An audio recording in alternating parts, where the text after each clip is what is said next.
Hey guys, how are you all doing? About half a year ago, I discovered that my partner had cheated on me.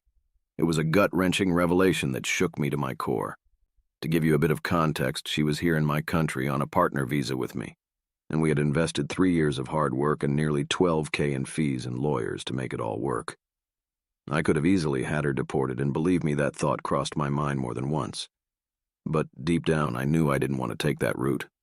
We had our problems, sure, but I still loved her and cared about her deeply. Despite the pain and betrayal, I couldn't help but feel a glimmer of pride in the life she had built here. At first, she promised it was a mistake and that it wouldn't happen again. Call it intuition, but I didn't believe her. Turns out, my gut feeling was spot on. I later found out about her plans for a romantic getaway with the person she had cheated on me with. That's when I decided I had had enough. I didn't let on that I knew she was going away with the guy she cheated on me with.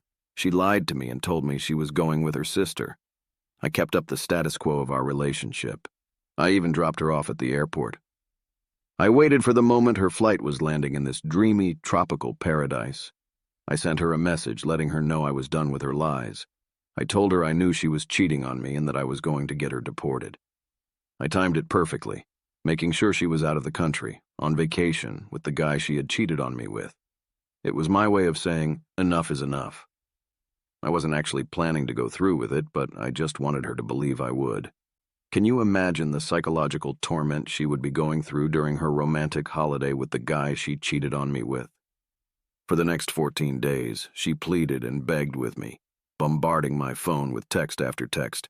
I ignored every single one of her messages. Her texts were getting increasingly frantic over time, and I could tell she was having the worst vacation of her life. The taste of revenge was oh so sweet. I bet those 2 weeks were absolutely excruciating for her. I felt an immense sense of satisfaction in knowing that they were both experiencing a ruined romantic getaway. Call it petty, call it vengeful, but it was something I needed to do for myself to regain a sense of control and closure. When she returned from vacation, she called me immediately. I let her beg and plead on the phone for a while, savoring her desperation. Eventually, I told her she had convinced me not to go through with it, and I could hear the relief in her voice. She broke down crying and thanked me. I told her she needed to have all her crap moved out by the next day and to never contact me again. Fast forward to today, and I can proudly say that I'm doing okay. I've channeled all that negative energy into positive changes in my life. I quit smoking, which was a huge accomplishment for me.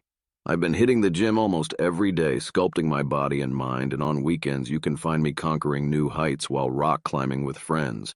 But wait, there's more good news. I recently secured 4 years of funding for my PhD.